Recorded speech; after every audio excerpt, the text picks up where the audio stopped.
Yes, good morning. Last class ಏನಪ್ಪಾ ಅಂತಂದ್ರೆ biotechnology ಅನ್ನೋ ಚಾಪ್ಟರ್ ನ ಸ್ಟಾರ್ಟ್ ಮಾಡಿದ್ವಿ. ಓಕೆ, ಬಯೋಟೆಕ್ನಾಲಜಿ ನಾನು ಹೇಳಿದ್ರೆ already it is said to be hybrid branch of biology and technology. Biology ಮತ್ತೆ ಟೆಕ್ನಾಲಜಿ ಎರಡು ಬ್ರಾಂಚ್ ಅನ್ನ ಸೇರಿಸಿ ಬಯೋಟೆಕ್ನಾಲಜಿನ ಮಾಡಲಾಗಿದೆ. ಓಕೆ, ನೆಕ್ಸ್ಟ್ ನಾವು ಹೇಳ್ಬೇಕಪ್ಪ ಅಂತಂದ್ರೆ ಬಯೋಟೆಕ್ನಾಲಜಿ ಡೆಫಿನಿಷನ್ಸ್ ನೀವು ಕಲ್ತಿದ್ದೀರಾ.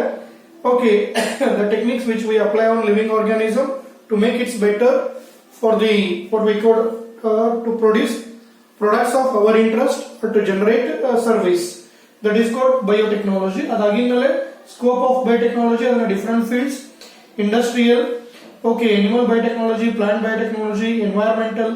ಈ ತರ ಏನಪ್ಪಾ ಅಂತಂದ್ರೆ ಸಪರೇಟ್ ಮಾಡಿದ್ವಿ. ನೆಕ್ಸ್ಟ್ ಅದಾಗಿದ್ಮೇಲೆ ಮೇನ್ ಏನಪ್ಪಾ ಅಂದ್ರೆ principles of biotechnology.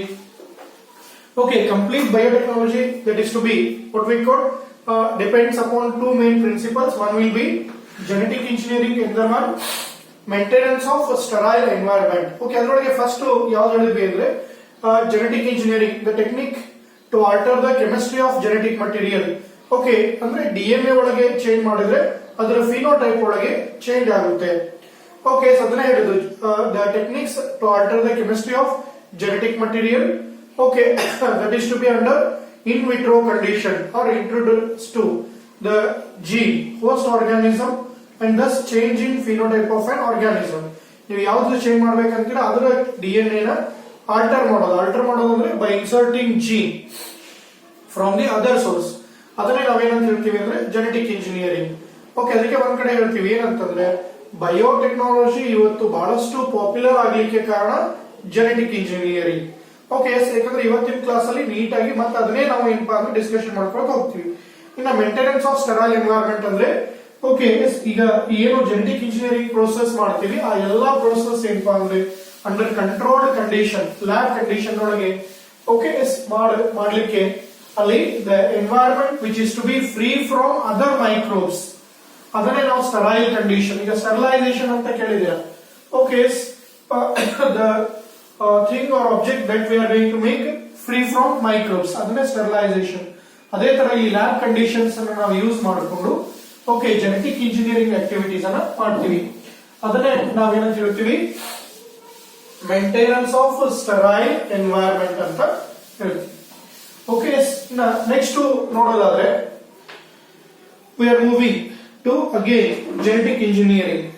Okay, yes, ಇಲ್ಲಿ there are three main techniques in genetic engineering. ಈಗಲೇ ಹೇಳಿದೆ ನಾನು ನಿಮಗೆ we are going to study in detail about genetic engineering. Okay, there are three main techniques in genetic engineering.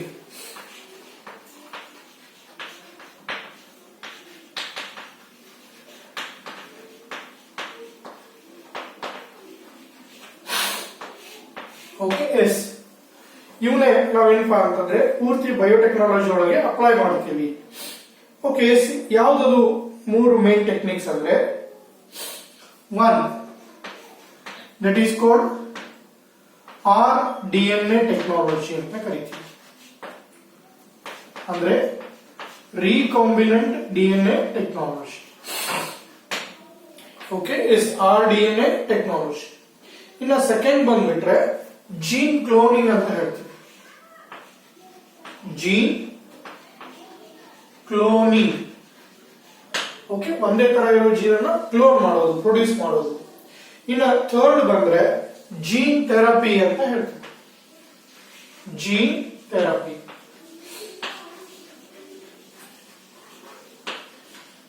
Okay, yes, for exam point of view ನೀವು ನೆನ್ಪಿಟ್ಕೊಳ್ರಿ, ಬಹಳಷ್ಟು easy ಇದೆ. ಮೂರು ಕೇಳಲ್ಲ, ಯಾವ್ದಾದ್ರು ಒಂದು ನಿಮ್ಗಲ್ಲಿ ಕೇಳಬಹುದು. ಈ ಚಾಪ್ಟರ್ ಇಂದ 5 ಮಾರ್ಕ್ಸ್ ಮಾತ್ರ ವೇಟೇಜ್ ಇದೆ, ಅದಕ್ಕಿಂತ ಏನು ಜಾಸ್ತಿ ಬರಲ್ಲ. ಕೇಳಿದ್ರೆ 1, 2, 3 ಮಾರ್ಕ್ಸ್, ಇಲ್ಲಾಂದ್ರೆ 2, 3 ಮಾರ್ಕ್ಸ್, ಇಲ್ಲ 1 5 ಮಾರ್ಕ್ ಕ್ವಶನ್ ನ ಕೇಳಬಹುದು. ಓಕೆ, ಈಗ there are three main techniques in genetic engineering ಅಂತ ಹೇಳಿದ್ವಿ. RDNA technology, gene cloning, gene therapy. Okay, ಈಗ ಫಸ್ಟ್ ಗೆ ಹೇಳ್ಬೇಕಪ್ಪ ಅಂತಂದ್ರೆ RDNA ಟೆಕ್ನಾಲಜಿ ಏನಿದ್ರ ಅರ್ಥ? R stands for recombinant DNA technology. First one ಹೇಳ್ತಾ ಇದೀವಿ recombinant DNA technology.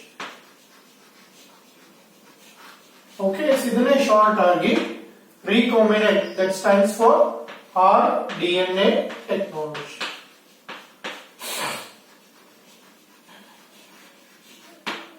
Okay, yes, fine. Recombinant DNA technology ಬಹಳ ಇಂಟ್ರೆಸ್ಟಿಂಗ್ ಮತ್ತೆ ಅಡ್ವಾನ್ಸ್ಡ್ ಫೀಲ್ಡ್ ಅಂತಂದ್ರೆ ಇದೆ. ಈಗ ಒಂದ್ ಕಡೆ ನೀವು ಕೇಳಿದಿರ ರೀಕಾಂಬಿನೇಷನ್ ಅಂತ ಹೇಳಿ. Okay, during gamete formation the exchange of arms of non sister chromatids of homologous chromosome. ಅದಕ್ಕೆ ಅಲ್ಲಿ ಸೆಕ್ಸುಯಲಿ ರೀಪ್ರೊಡ್ಯೂಸಿಂಗ್ ಆರ್ಗಾನಿಸಮ್ಸ್ ಒಳಗೆ ಚೇಂಜಸ್ ಅನ್ನ ಜಾಸ್ತಿ ಅಬ್ಸರ್ವ್ ಮಾಡಬಹುದು. ಓಕೆ, ಇಲ್ಲಿ ಅದೇ ತರ ಏನ್ ಮಾಡ್ತೀವಿ ಅಂದ್ರೆ ರೀಕಾಂಬಿನೆಂಟ್ ಡಿಎನ್ಎ ಟೆಕ್ನಾಲಜಿ ಅಂದ್ರೆ ಇರೋ ಡಿಎನ್ಎಗೆ okay we are going to insert gene from other organism. ಬೇರೆ ಆರ್ಗಾನಿಸಮ್ಸ್ ಇಂದ ಜೀನ್ ಅನ್ನ ಐಸೋಲೇಟ್ ಮಾಡಿ ತಗೊಂಡು ನಾವು ಯಾವ್ದು ಚಾಯ್ಸ್ ಅಥವಾ ಸೆಲೆಕ್ಟ್ ಮಾಡ್ಕೊಂಡಿರ್ತೀವಿ ಆ ಆರ್ಗಾನಿಸಮ್ಸ್ ಒಳಗೆ ಇಂಟ್ರೊಡ್ಯೂಸ್ ಮಾಡೋದು. ಓಕೆ, ಯಾವಾಗ ಜೀನ್ ಇಂಟ್ರೊಡ್ಯೂಸ್ ಮಾಡುತ್ತೀರಿ ಅವಾಗ ಅದು ಡಿಎನ್ಎ ಏನಾಯ್ತು ರೀಕಾಂಬಿನೆಂಟ್ ಆಗುತ್ತೆ. ಓಕೆ, ಅದಕ್ಕೆ ಇಲ್ಲಿ ಡೆಫಿನಿಷನ್ ಏನ್ ಹೇಳ್ತೀವಿ ಅಂದ್ರೆ ಒಂದ್ ವರ್ಷ 1 ಮಾರ್ಕ್ ಕೇಳಿದ್ರು ವಾಟ್ ಈಸ್ rDNA ಟೆಕ್ನಾಲಜಿ. ಬಹಳ ಸಿಂಪಲ್ ಡೆಫಿನಿಷನ್ ಇದೆ. A gene of our interest is isolated. A gene of our interest. Okay, ನಮ್ಗೆ ಯಾವ್ದು ಬೇಕಾಗಿರುತ್ತೆ ಆ ಜೀನ್ ಅನ್ನ ನಾವು ತಗೊಳ್ಳೋದು. A gene of our interest is isolated from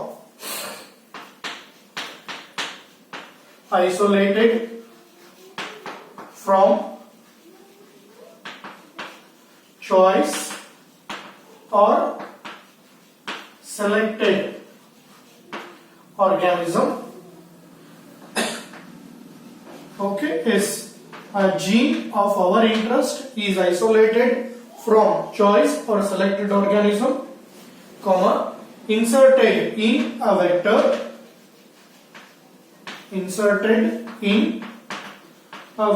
ಯಾಕಂದ್ರೆ ನಾವು ಡೈರೆಕ್ಟ್ ಆಗಿ ಹೋಗ್ಲಿಕ್ಕೆ ಇಂಟ್ರೊಡ್ಯೂಸ್ ಮಾಡಕ್ ಆಗಲ್ಲ ಅಲ್ಲಿ, ಅದಕ್ಕೆ ವೆಕ್ಟರ್ ಹೆಲ್ಪ್ ತಗೊಳ್ತೀವಿ. Inserted in vector and clone in host cell, clone in host cell, again in vitro condition ಅಂದ್ರೆ ಲ್ಯಾಬ್ ಕಂಡೀಷನ್. ಯಾಕಂದ್ರೆ ಇದನ್ನ ಓಪನ್ ಫೀಲ್ಡ್ ಅಲ್ಲಿ ಎಲ್ಲೂ ಮಾಡಕ್ ಆಗಲ್ಲ. Okay, in vitro. Okay, yes, ಇದನ್ನೇ ನಾವೇನಂತ ಹೇಳ್ತೀವಿ ಅಂತಂದ್ರೆ is called rDNA technology. Is called rDNA technology.